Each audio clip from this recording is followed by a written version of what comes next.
Alrighty, yo, what is going on, everybody? Anyway, Mr. DDG94 here, back with another reaction video. Today, we finna react to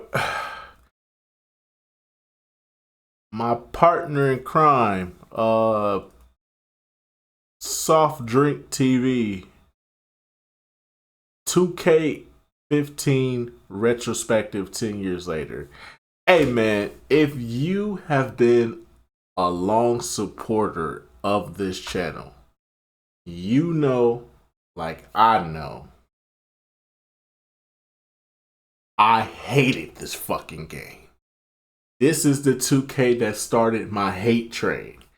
And the crazy part is I actually got positive feedback back then. It's just that y'all niggas was hearing me, but y'all niggas wasn't really doing nothing about it.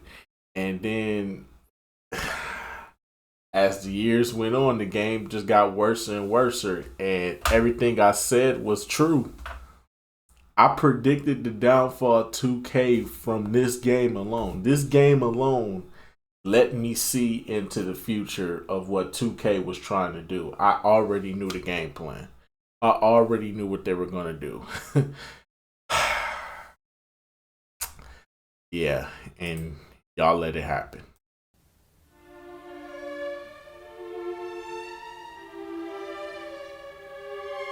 The madness continues.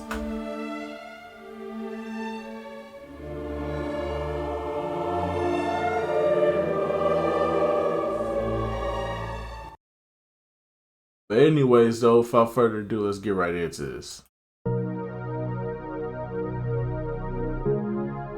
With the recent announcement of NBA 2K25, NBA 2K15 is now a 10-year-old title. Can you believe that? It is hard to believe that this is 10 years old, but then again, I'm 30 now, so After playing 2K24 and now jumping back into 2K15, it's clear to me that modern 2K has stagnated and failed to take that next step. 2K15 feels too similar to 2K24 to be a 10-year-old game. Where's the progress? In 2K15, we had a pregame show with Ernie Johnson and Shaq. We had in-depth presentation with pregame warm-ups, the national anthem, and more. We had an incredibly deep franchise mode with My League, which was the deepest franchise mode in any sports game ever back in 2014. There was also My GM, a unique GM role-playing mode no longer found in 2K, and an excellent soundtrack curated. Fuck no. Fuck no. Fuck no. This soundtrack was terrible. Hell no. Pharrell should never touch another 2K soundtrack in his life. This soundtrack was fucking garbage. The mayonnaise and the tuna. And this is coming from Pharrell. Pharrell, who could have easily just put his greatest hits on here. His greatest fucking hits could have been on here. Where's the Jay-Z songs at? Where's the T.I. songs at? Where's the Bow Wow songs at? Come on, dog. You could have gave us all your bangers, but instead you gave us hot doo-doo juice, mayonnaise, and tuna. Nah, Chief. Nah. Fuck out of here. Created by Pharrell Williams. My career was also pretty good, as was the park, and we'll dive into those later. Fast forward to today. While My NBA and My Eras have replaced My League, the mode hasn't really improved that much. You can now start at different points in history and recreate classic NBA moments, which is awesome. But again, My NBA doesn't exactly feel like a decade of progress from 2K15's My League. It feels more like a few years of progress. While we have the City and the WNBA modes, the core game of NBA 2K hasn't improved much over the years, and it makes me wonder if the developers don't have enough video memory to truly take 2K to the next level, based on the game's current state. I believe 2K was far ahead of the curve back in 2014. All sports games should have been at that level, but they weren't. My League not only blew away NBA Live 14's franchise mode, it also blew away the franchise mode in every other sports title. Even Madden 25, the new one, has a shallower and less in-depth franchise mode than NBA 2K15, a 10-year-old game. Presentation in games like Madden 25 is also much worse. 2K easily had the best sports franchise on the market, so as the years went on, they started trying less and less. They noticed games like Madden and FIFA would sell just fine with minimal updates in a poor base game. 2K already owned the NBA market, so why bother mixing things up until it became necessary? It's a thought process. Because they actually had competition in Live. Live was actually bringing some heat, even though the games were trash. But still, Live was still bringing some heat. That hype up for Live 16 had to make 2K16, which is arguably one of the best 2Ks put out in recent memory. Then you had 2K18 didn't do good. 2K19 was just as bad.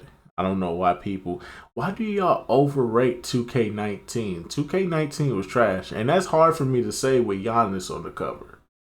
It's hard for me to say it because Giannis is on the cover, but I gotta keep it real with y'all. 19 was trash. It was just 18. It was just 2K18, but more polished. Come on, Chief. Process that likely bothers people like you and I, but at the end of the day, this is all business. Competition is the only realistic incentive to push these companies outside of a successful boycott. 2K16 was great, don't get me wrong, but it really wasn't a huge change from 2K15. It was more of the same. I call Sir. 2K16 was a big jump from 2K15. A big jump. The physics, the way how the players move, defense was a lot better. Offensive, how teams were playing, how they really played in real life. Like if you played against the Spurs on that game, you would see San Antonio Spurs offense. You would see the ball movement. You would see the plays that they would run for Manu coming off a pin down, or if they let Manu take the ball up, it's going to end up being a pick and roll with him and Tim, or a way to find a shooter to get him open. It's crazy. It's crazy how in depth they were with 2K16. How the teams played to their real life counterparts and how accurate it was. Like if you played against the Memphis Grizzlies, you would see Memphis Grizzly defense. They would shut your shit down. Like the game played true to his real life counterpart. So I don't agree with that statement at all. So for you to just say, "Oh, it was just," nah, Chief, nah, you didn't play 2K15 like that. You went back and played this. You didn't get the full experience. You don't understand how night and day 2K15 and 2K16 really is, sir. Nah, I can't agree with that. That game the last great NBA 2K title because what came next was much worse. 2K17, although nostalgic today, is pretty overrated and had terrible server issues, and the VC and microtransactions were starting to become more of a focus. Said the same thing for 2K16 as well. I'm just saying 2K16 did not have a great launch. 2K16 was terrible. The first 3 patches, it was terrible. By patch 4 and patch 5, 2K16 actually got good once they patched it up and got everything fixed up. But the first couple of months with that game was fucking terrible. I want to say up until like mid-January, 2K16 was pretty fucking terrible. And people have a tendency to forget that. I ain't forget. I made videos. I got proof. You go through my 2K16 playlist. I got plenty of videos talking about every single patch that they dropped. With 2K18, Take-Two took microtransactions to the next level and basically ruined 2K for people that don't want to drop more money on a fully priced video game. Gameplay regressed as well. While 2K19 was a decent bounce back for the series, 2K20 regressed in numerous gameplay areas and had some of the most frustrating AI defense I've ever experienced. 2K20 gets a lot of credit today as a nostalgic game that got people through quarantine, but I really thought it was bad. I think the old heads would agree with me here, as I only see 2K20 getting glazed on things like TikTok by kids. 2K15, to me, was when 2K hit its peak. Year 2 on the PS4 and Xbox One, before VC took over, before online play was the main focus, and back when the game was just chill and fun and focused on NBA basketball. Before the bloated menus, laggy servers, and that stupid battle pass system in my team. Back when gameplay was catered towards creating a simulation of NBA basketball, and not creating an online arcade metagame. 10 years have passed since NBA 2K15 released, and it sure doesn't feel like it. Let's take a deeper look. Let's start with game modes. The initial main menu looks pretty basic today since the servers are shut down. We won't be able to play My Park or My Team anymore, but this game has a pretty iconic My Career story you can still play through. Something I always liked about these menus is being able to move it around with the right stick. It's just satisfying. In 2K15's My Career, you actually go undrafted and watch as player after player is picked before you. You have to fight for a roster spot and earn everything in your career. I remember loving these older My Careers as a kid, but now they look pretty rough and cheesy in retrospect. Nostalgia definitely plays a factor when it comes to the public perception of older My Career stories like this. That said, 10 years later, I'm not sure My Career has actually gotten any better. It's still cheesy and ugly, and now it pushes players more towards buying VC than ever before. The potential seemed sky high back in 2K15. Where has 2K really gone in the last decade though? They added the city, but who actually wanted that? Am I the only one who would rather immediately load into a game in park with proper matchmaking rather than having to walk around a giant map and literally wait in line? Back to 2K15, they actually had a unique feature in My Career that year where real NBA players from every team would have voice acting. So no matter what team you signed with, you'd be mentored verbally by an 2K15 with the infamous NBA player voice acting. Dion Waiters, Al Jefferson, and Andre Drummond alone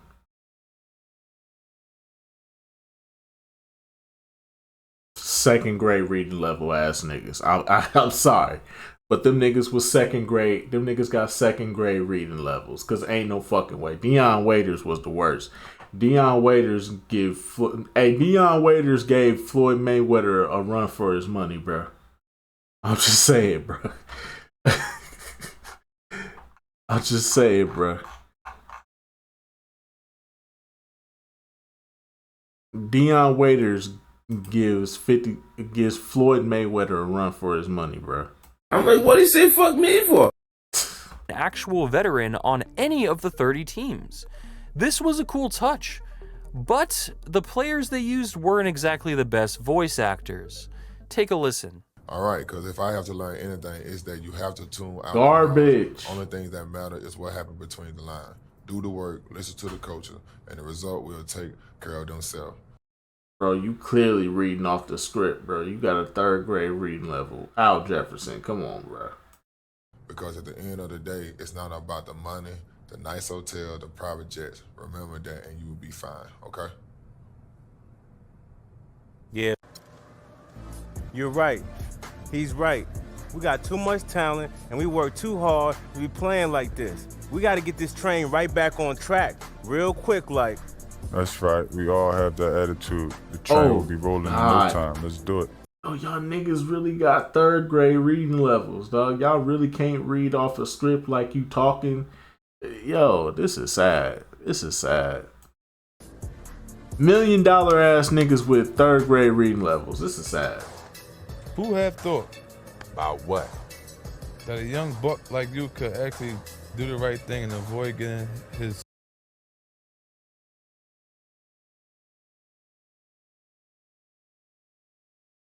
What more do you want from me? Hey, boy, ain't no fucking way, boy. Boy, ain't no way, boy. Boy, ain't no way, boy. Boy, ain't no way, boy. I beg your pardon. Boy, ain't no way, boy. Boy, ain't no way, boy. I beg your pardon. Boy, ain't no fucking way, boy. For the love of God! For the love of God! Please! Damn! Damn! Cut that bitch off! Next caller. Sorry, Buck kicked out the game. He told me to chill. Sounds like a wise fella to win in this league. These clips are pretty infamous today, but I have to give props to these players for at least sitting down and recording lines. A funny touch back then was a fourth wall break that got pretty existential if you retired early in your career. You've curiously decided to hang it up, and a lot of people still say you have something to prove in this league. Can you explain why you decided to stop playing at this point? Well, it's really strange because I never felt like I was in control of anything that I was doing. It's like there's someone out there.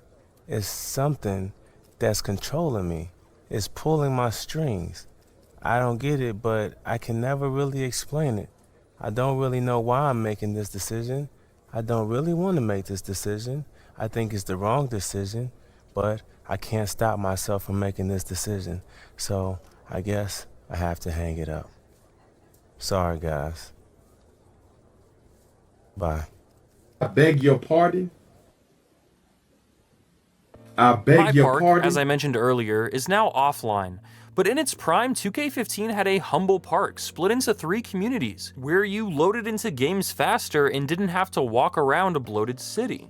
The focus back then was gameplay and fun factor, not pushing microtransactions. At least, not nearly as much as they have post NBA 2K18. Since NBA Live died off, 2K has seemingly gotten greedier and greedier. My GM, returning in NBA 2K25, was already there in 2K15. The conversation system was updated for 2K15, which added nuanced answer choices besides a simple yes or no like it previously had, and you could finally earn XP when simulating through games rather than having to play them in full. As I mentioned, it's returning as a standalone mode again in 2K25 after being removed a few years ago and implemented into my NBA through optional role-playing elements. I think it makes a lot more sense as a separate mode. Some of you might roll your eyes at me mentioning Madden again in an NBA 2K video, but I think it's important to make comparisons that hold modern sports games accountable. I noticed while playing my GM just how snappy and polished the role-playing elements are, such as when you navigate through a conversation or check your goals for the year. Directly compared to the sluggish, broken, and awkward role-playing elements in Madden 25's franchise mode, this game feels like it's from the future. Staying more on topic, even NBA 2K24 doesn't feel this polished. The more bloat and pointless features that these studios keep adding to sports games, the less polished and responsive these games become. My League was the main franchise mode in 2K15, as My GM was more of a general manager-specific role-playing mode, while My League is for maximum customization and control over an NBA team. Online, My League was actually pretty bad back then, as it didn't even include free agency and was incredibly streamlined, but offline My League was so good, it still blows away most modern sports games that are a decade newer. When starting a new league, you can choose multiple teams if you want, which for some reason is not a common feature in modern sports games. You could choose to auto-generate rookies or download a draft class from shared community files, something EA didn't start adding to their sports games until 4 years later. You can view immense stats from your team's history, league history including all NBA teams over the years, playoff stats. When offering contracts, you can back or front load, add option years, and even add a no trade clause.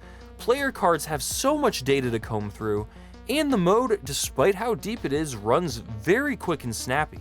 This blows away anything EA has ever done, and it's why I don't understand why some people thought NBA Live 19 was a better game than NBA 2K19.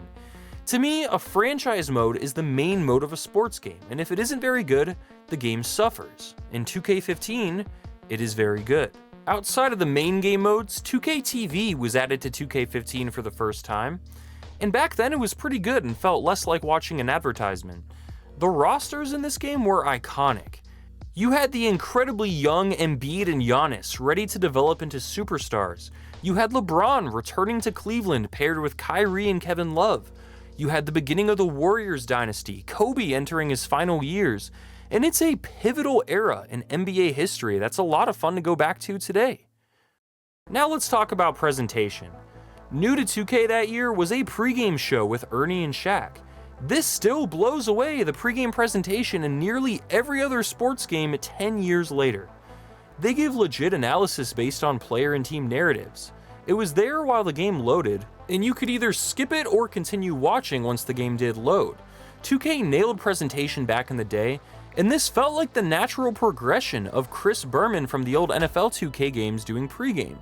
Over the years, 2K added another commentary crew, Kenny the Jet Smith, to the pregame show, and even pregame interviews. But the presentation seems to be regressing and no longer feels as authentic. Just look at the scoreboard and lighting of 2K25. These companies cater to online players trying to get quickly in and out of games now, so lifelike presentation isn't a focus anymore since their main player base will skip it, and yet online play in Park is the complete opposite, and full of unnecessary presentation known as walking around the city. It just doesn't make sense. Graphics and animations look great for a 10-year-old game. It really isn't that far off from 2K24. Movement is so solid and smooth, it feels more physics-based. And look at how the jerseys move and flow with player movement. It's odd how good this game looks. Where is the 10 years of progress graphically from this? We should expect 2K25 to blow us away. Just look at the blacktop mode back then. Players wore home jerseys on one side and away on the other, making it immediately obvious which team was which. The lighting here is crazy and looks more next-gen than the lighting in 2K24. These graphics are so good for a 10-year-old game, at least from the gameplay perspective.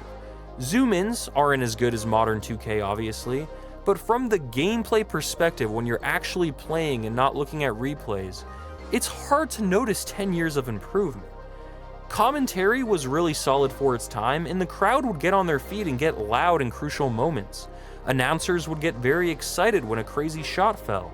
But there will be some delayed reactions or rambling over highlight plays as always. Again, for a 10-year-old game, this commentary is fantastic, but I don't really feel like it's improved that much in 2K. They added another team, but the overall technology behind it seems to be the same.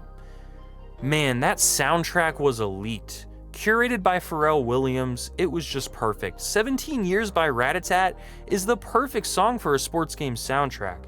There's so many good songs to listen to while messing around in My League. It just creates an excellent vibe overall. It was different back then. No, it's not. Finally, let's talk about gameplay itself. This is the most important part of a sports game, and 2K15 nailed it. Dribbling wasn't as good as it is now. This is one major area they have focused on, and I gotta give credit where credit is due, and by adding a ton of more varied animations and moves to pull off, 2K24 has a lot better dribbling than 2K15. In 2K15, the dribble moves were pretty basic, but they got the job done and they look solid. The game's AI was pretty tough, however. Defenders stick on you, and offense seems pretty smart from an AI. They pass the ball around and take good shots. There won't be as much variety in animations, but player movement is phenomenal to me. I love how this game plays. Players are fast and move in a smooth, fluid motion. Shooting. The worst thing about 2K15 was shooter's fatigue. If y'all remember, they patched it, but it really was still there. But it would only happen for like a small window during the game. So for those of y'all that don't remember shooter's fatigue, it's basically when you get to like halfway through the third quarter. So basically, if you ain't up by like 50 before you go into the second half, you got to the 6-minute mark of the third quarter. By the time, excuse me, by the time you make it to the fourth quarter, by the time you make it to the midway part of the third quarter, all your jump shots start bricking. everything's a red. No matter if it's open, no matter if it's close. Like, aside from like layups and dunks, shit, not even dunks, but like aside from layups and probably like under the rim shots, like you under the rim and you just throwing that bitch up in there real quick. Like, aside from those jump shots, everything's a brick. Everything's red. Everything's a brick. Everything's slightly late. Nothing is going to green. Nothing. And that was the dumbest decision 2K could have ever made. And the fact that they didn't really patch it, they just left it in there and they just kept shortening the window. So it would probably happen for like in game for like two good minutes. You just have straight bricks and then it'll release and let you finish out the third quarter. Then a good chunk of the fourth quarter, it would come back. So basically, like I said, if you weren't blowing the other team out by like 40, 50 points before the second half, GG's, my nigga, GG's. I digress, though. That was the worst thing about this game that nobody talked about. I think I was the only person that spoke on that.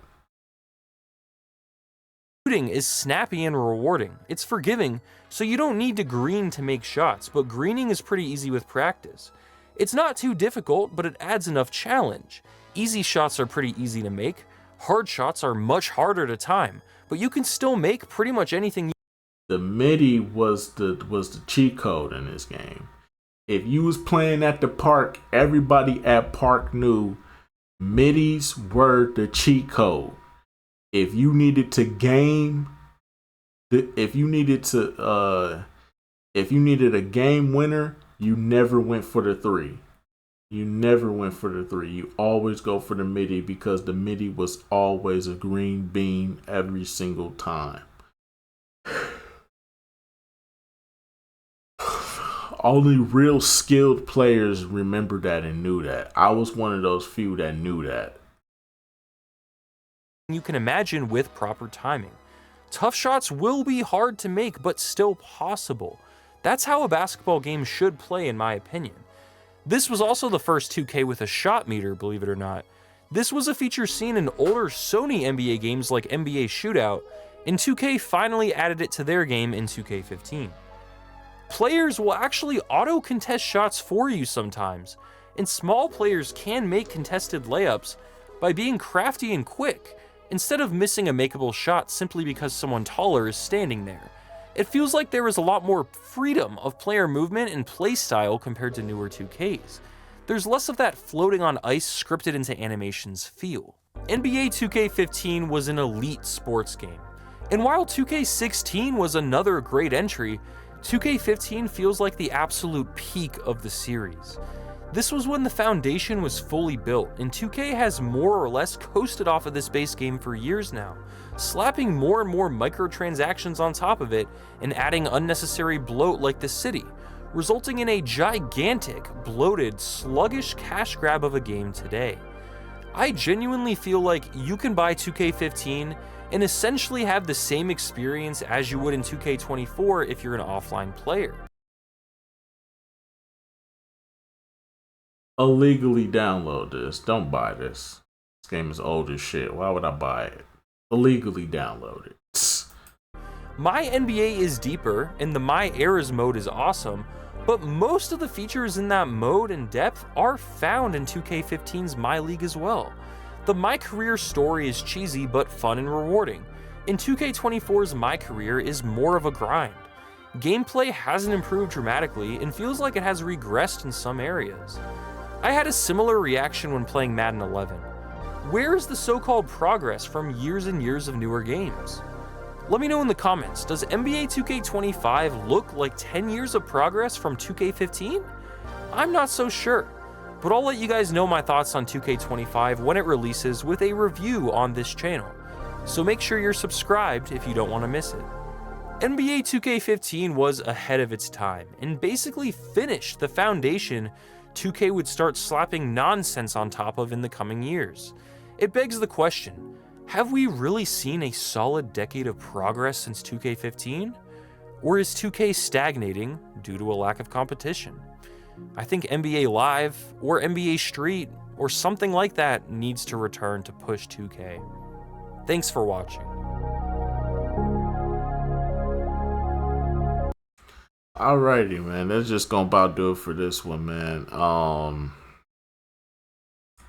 2K15, still hate it to this day. Recently replayed it again.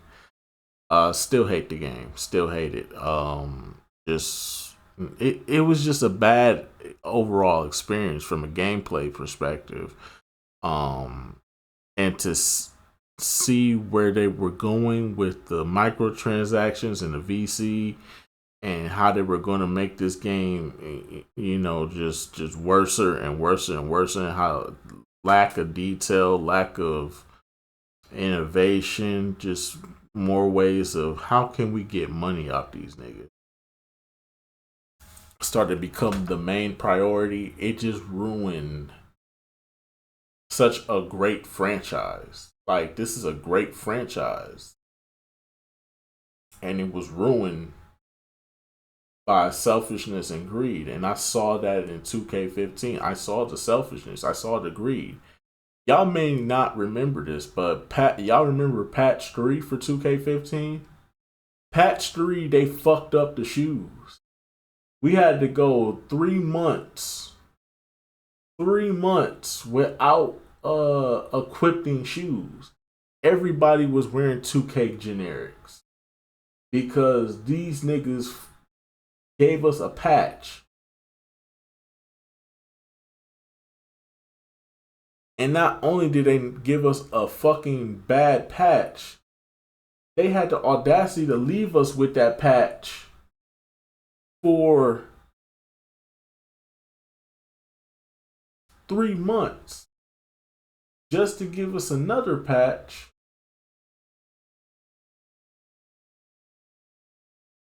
that fucked up our settings and endorsements that we would get in my career. And then don't even get me started on the demigod glitch. Y'all remember the demigod glitch? Motherfuckers with the half their torso is not showing. Motherfuckers are 7'3" point guard demons. You had to make a 7'3" center just to compete out there with these niggas, bro, with these super long ass arms. And it's like, who would do that? Why are y'all going onto the court? Why was this not addressed? Like, I get it. Some niggas did it just so they can get compression leg sleeves and they custom shoes without having to buy them because 2K was on that bullshit with the VC. I really did not appreciate making custom shoes and then having to pay like 10,000 VC for my custom shoes. Like, they're my custom shoes. Like, those should be like 150 VC because I created that. You know what I'm saying? Like, don't charge me fucking 10,000 VC for a custom shoe that I made. That's fucking that's fucking scummy, dog. But that's just me though. Although I will say the good things is I do have great memories. My 2K15 Park series was by far my best one because it was the first one where I really sat down and indulged into Park. You know, shout out to Space, shout out to Swag Team, Ray, B City, all those guys from back in the day, man. Salute to y'all. You know what I'm saying? Great memories. Great fucking memories, man. 2K15 was definitely a great year for me and this channel, but